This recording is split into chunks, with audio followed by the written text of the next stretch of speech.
The grief of a queen never fully understood, Ann-Margret's indescribable pains were hidden behind her brilliant smile and captivating dancing movements on TV.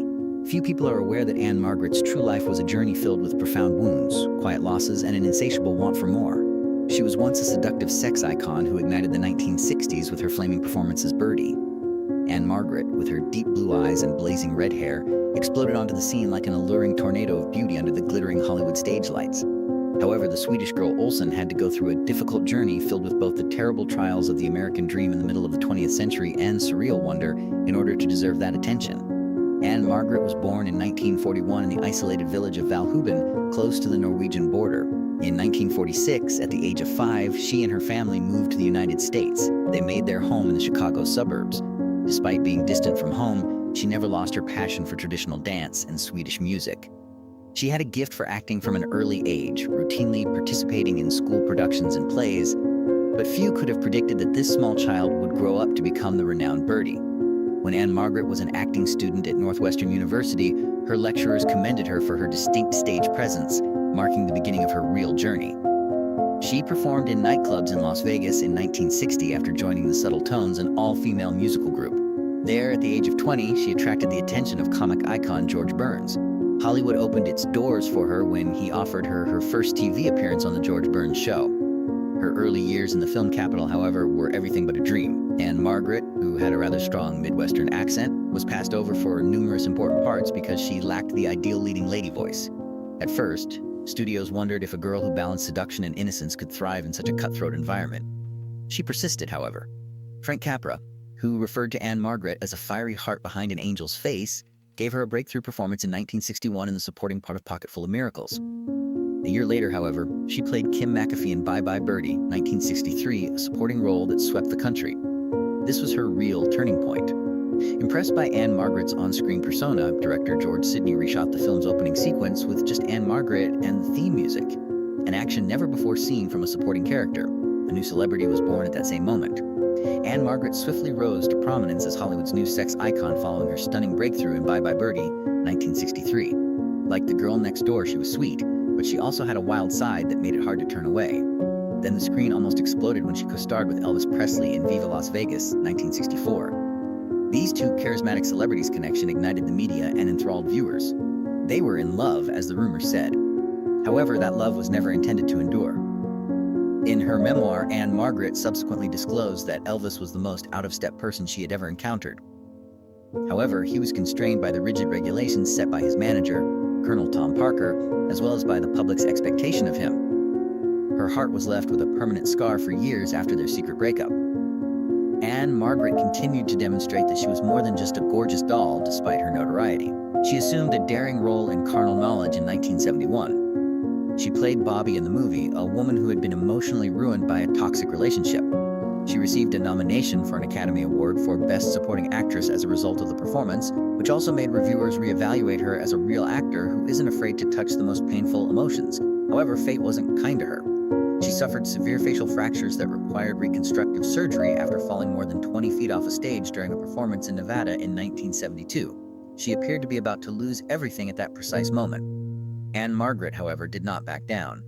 Only a few months later, with her face restored and her soul undamaged, she made a comeback to the screen. Her radiance was not dimmed by the accident. People now saw a fire that had endured anguish in her eyes, which only made her shine brighter. Her depth as an actor was defined by the 1970s.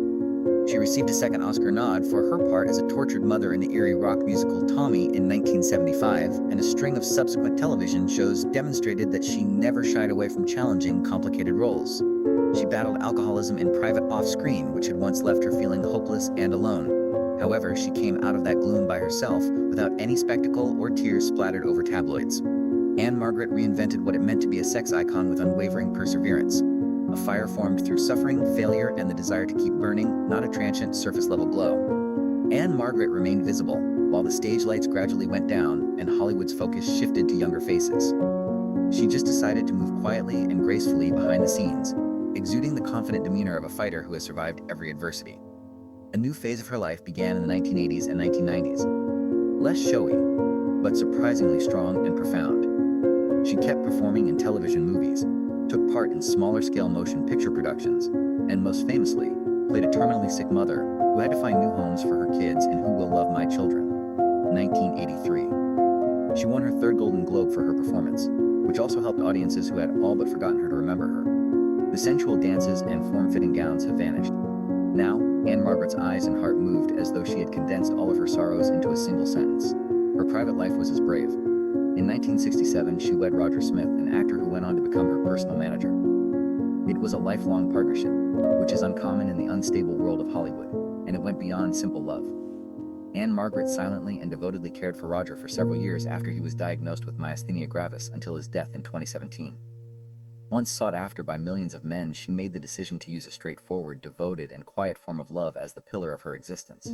Ann-Margret is no longer the seductive birdie of the 1960s, but she still has a distinctly unique presence. Occasionally, she reappears in nostalgic photo spreads that evoke recollections of a bygone period or in guest roles at award events.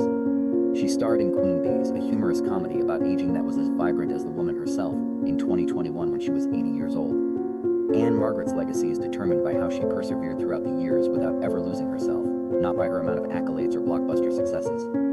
She is evidence of a type of unfailing brilliance, one made from skill, tenacity, and an unquenchable passion for the arts. Behind the glitz and glowing smiles that the public frequently seen, Ann-Margret had a life that was rich in emotion and full of silent hardships that very few people were ever aware of. Her father's unrelenting pain was one of the most profound and concealed wounds. Ann-Margret was away from him for years while she was a child. After his wife and daughter went to the US first, Olaf Olsson was forced to stay in Sweden. A 5-year-old girl's heart was permanently etched with the desire for her father. The emotional gap was hard to overcome when they were eventually reunited. Margaret also revealed that she had a tense and silent connection with her father, which eventually caused her to need love and attention in all of her relationships, particularly from powerful men like Roger Smith or Elvis. She also experienced multiple internal crises as a result of the pressure to become the next Marilyn Monroe. Studios continuously pushed her into the sultry Marilyn image during the 1960s, mimicking her hair, makeup, and even demeanor. On the outside, Ann-Margret appeared professional, but on the inside she was warped. In her diary she once wrote, "Everyone wants me to be someone else's version, and I just want to be myself, but somehow that's never beautiful enough." Few people are aware that she fought alcoholism in secret during the 1970s. The dinners in lonely hotel rooms, the parties, and the performances all became into a meaningless loop. She drank to get away from her wounds, not for enjoyment. The misery of a lady who had enthralled the world but still felt inadequate, the loneliness in her marriage as Roger's health deteriorated, and the strain to be perfect to the public. Years passed throughout that conflict. No spectacular stays in rehab or tabloid controversies occurred. With the assistance of her husband and a few close friends, Ann-Margret made the decision to heal in private. Among the stars of her time, that strength is uncommon. It is basic yet remarkable. Her lack of children is another anguish that is rarely discussed. Despite her desire to have children, all of her pregnancies ended in tragedy. For the remainder of her life, she carried that loss in silence. Even though she had a deep affection for her husband's children, the sadness associated with the word child was still there in her eyes throughout the rare interviews in which she discussed parenting. Even though Ann-Margret, who is now in her 80s, is no longer the focus of lavish premieres or tabloid headlines, she is still regarded as a living legend and a living example of the kind of beauty that comes from perseverance, compassion, and fortitude in addition to glitz. After the death of her cherished husband, Roger Smith, in 2017, she now resides in a quiet neighborhood in Beverly Hills. However, the artist's heart has never stopped beating. She continues to make sporadic appearances at charitable functions and in modest artistic endeavors, always sporting that dazzling smile that enthralled everyone. Although her life now is a calm chapter, the memories of a passionate past still shine through. She previously stated, "I don't live in the past, but I'm grateful for it every day." The secret to comprehending today's Ann-Margret lies in that quotation. A lady whose boldness and unwavering love for life define her rather than her age. If Ann-Margret's trip inspired you, please remember to hit the subscribe button, post a comment below, and tell your friends about this video. To ensure that flames like Ann-Margret's never extinguish from our collective memory, let's preserve these stirring, poignant life stories. For more unknown tales of Hollywood icons in our next videos, make sure to follow us.